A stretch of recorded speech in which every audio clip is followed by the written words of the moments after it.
schon mal an der Rezeption gestanden und einfach auf Englisch gesagt, "Do you have a room?"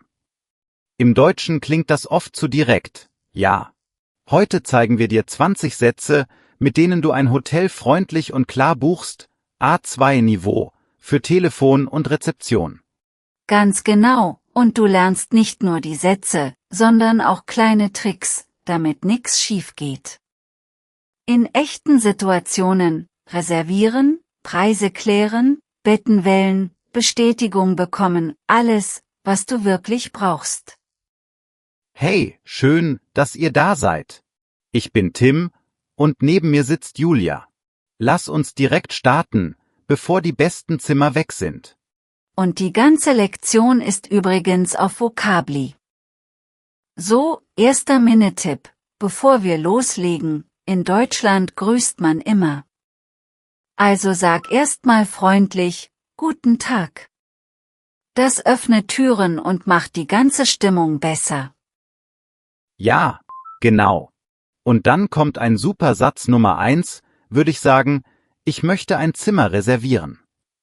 Das ist höflich und klar, nicht zu hart, nicht zu weich. Und Satz 2, sehr wichtig, haben Sie ein Zimmer frei? Klingt viel netter als gibt es ein Zimmer oder direktes Englisch. Damit startest du echt gut ins Gespräch. Satz 3 passt direkt dahinter, für 2 Nächte, vom 5. bis zum 7. Mai. Sag am besten gleich die Daten, dann weiß die Rezeption Bescheid. Du kannst natürlich jeden Monat einsetzen, klar. Und Satz 4, für 2 Personen. Klingt simpel, aber Leute vergessen das echt oft. Eine Hörerin hat mal nur ein Zimmer gesagt, und am Ende gab es nur ein Doppelbett für 4 Leute, totaler Stress. Och ja, Betten. Satz 5, ich hätte gern ein Doppelzimmer. Und Satz 6, mit 2 Einzelbetten, bitte. Das ist wichtig, damit ihr nicht im falschen Bett landet. Bevor wir weiter listen, lass uns kurz ein kleines Rollenspiel machen, ja? Du bist der Gast, ich die Rezeption. Einfach locker, und wir bauen die Sätze ein.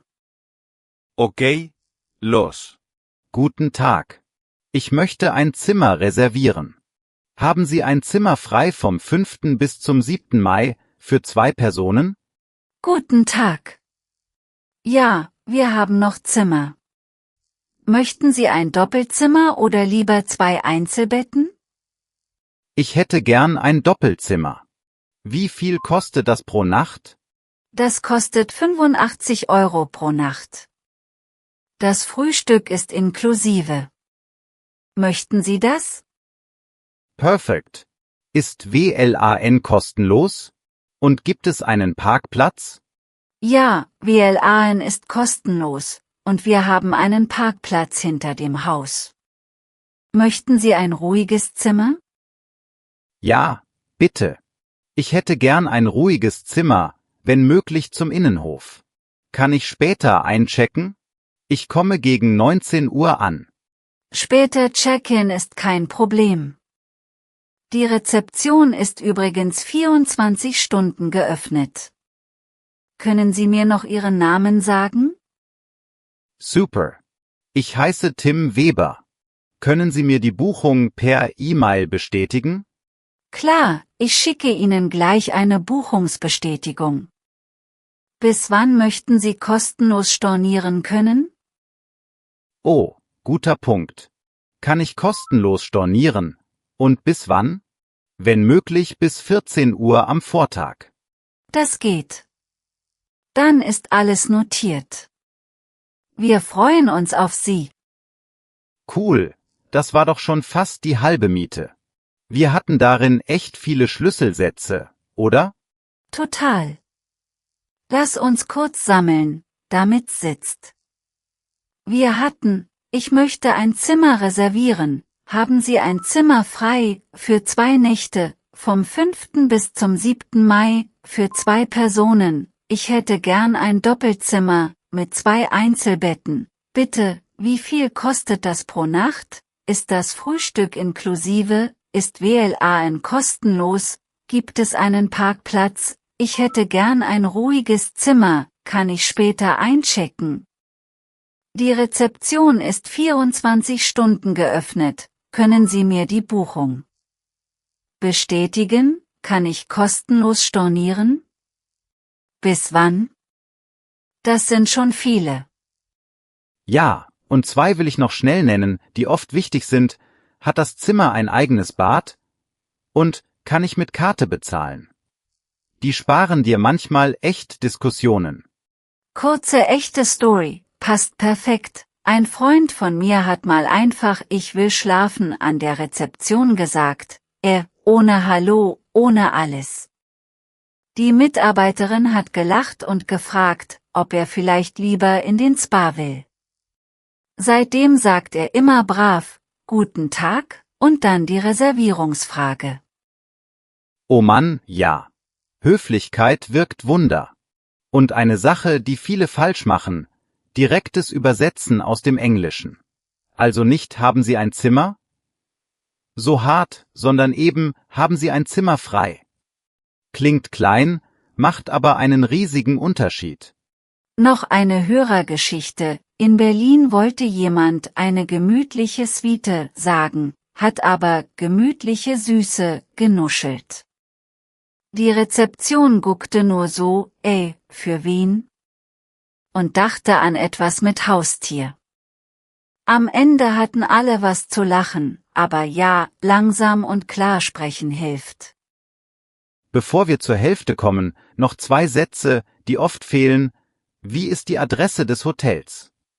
Super, wenn du ein Taxi brauchst. Und können Sie mir den Preis bestätigen? Dann hast du Klarheit, auch bei Steuern oder Kurtaxe, falls es die gibt.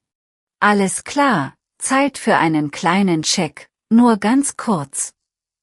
Mini-Quiz. Weißt du noch, was stornieren bedeutet? Na? Ja, absagen. Also die Buchung zurücknehmen, ohne zu kommen. Und dann fragst du am besten: Kann ich kostenlos stornieren? Bis wann? Genau so. Und wenn du ganz sicher sein willst, wiederholst du am Ende nochmal die Daten und den Preis. Zum Beispiel, also, vom 5. bis zum 7. Mai, 2 Personen, 85 € pro Nacht, Frühstück inklusive, stimmt das? Sehr gut. Sollen wir noch ein kurzes zweites Rollenspiel machen? Diesmal ganz knapp, eher am Telefon, mit später Ankunft und Badfrage. Gern. Du rufst an, ich nehme ab. Los geht's. Guten Tag, hier spricht Tim Weber.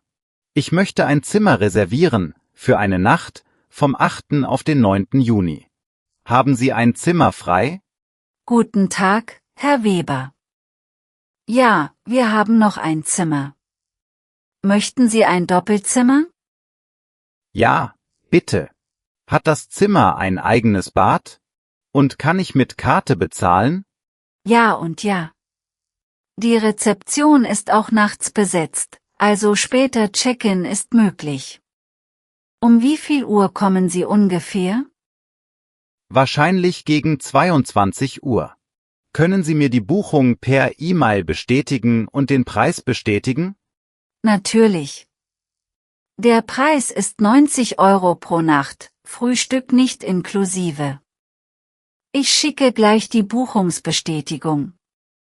Perfekt, danke. Dann bis morgen. Skas. So knapp kann es sein.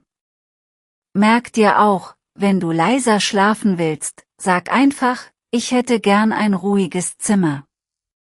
Oder du fragst zum Innenhof, wenn möglich, klingt nett und hilft oft. Noch ein praktischer Tipp. Manche Hotels nutzen lokale Apps oder ihre eigene Website. Wenn du dort direkt buchst, bekommst du manchmal einen besseren Preis oder ein kleines Extra. Einfach mal an der Rezeption fragen: Gibt es einen Direktbucherrabatt? Und Kulturding: In Deutschland ist ein Guten Tag echt Gold wert. Es macht die ganze Kommunikation leichter. Danach laufen auch kritische Fragen wie, ist das Frühstück inklusive? Viel entspannter. Fehler, den ich dauernd sehe. Leute sagen den Zeitraum, aber nicht die Anzahl der Personen. Dann kommt man an und, hoppla, nur ein kleines Bett. Also, Zeitraum plus Personen plus Betttyp, immer zusammen nennen. Und noch einer, keine Bestätigung eingeholt. Sag zum Schluss, können Sie mir die Buchung bestätigen, oder können Sie mir eine Buchungsbestätigung schicken? So hast du alles schwarz auf weiß, per E-Mail oder Nachricht. Ganz kurz zu Zeiten. Check-in ist oft ab 14 Uhr, aber frag lieber, kann ich früher einchecken? Oder eben, kann ich später einchecken? Wenn du um 19 Uhr oder 22 Uhr kommst, sag das dazu. Und Preise, frag ruhig nochmal nach, wenn etwas unklar ist. Wie viel kostet das pro Nacht? Und dann, können Sie mir den Preis bestätigen? Das ist überhaupt nicht unhöflich, sondern normal.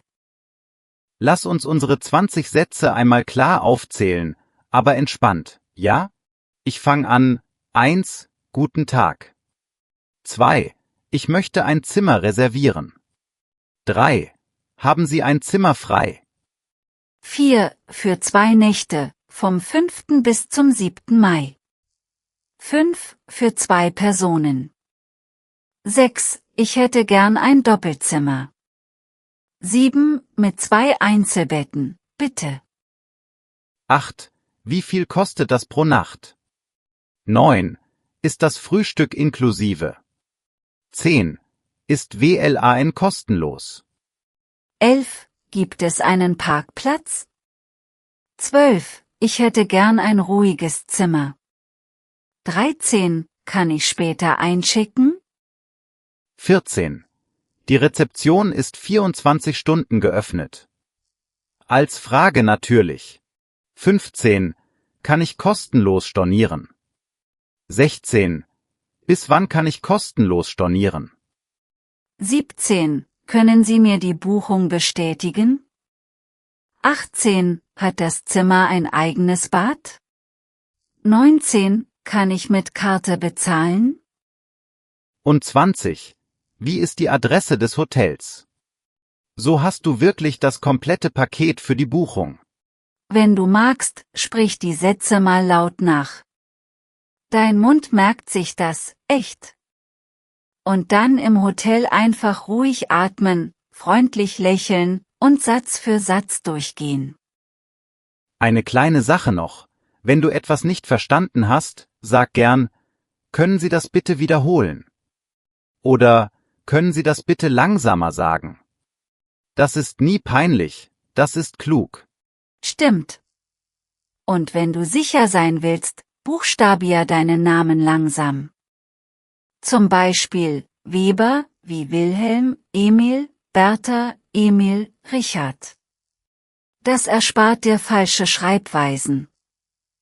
Jetzt du, liebe Zuhörerinnen und Zuhörer. Welche Frage stellst du immer bei einer Hotelbuchung? Oder hast du mal etwas Wichtiges vergessen, zum Beispiel die Betten oder das Frühstück? Erzähl uns deine beste oder chaotischste Buchungsstory. Und wie am Anfang kurz erwähnt, die komplette interaktive Lektion mit Transkript, Wortkarten und Übungen ist gratis auf Vocably. Den Link findest du in der Beschreibung. Viel Spaß beim Üben und bis zum nächsten Mal.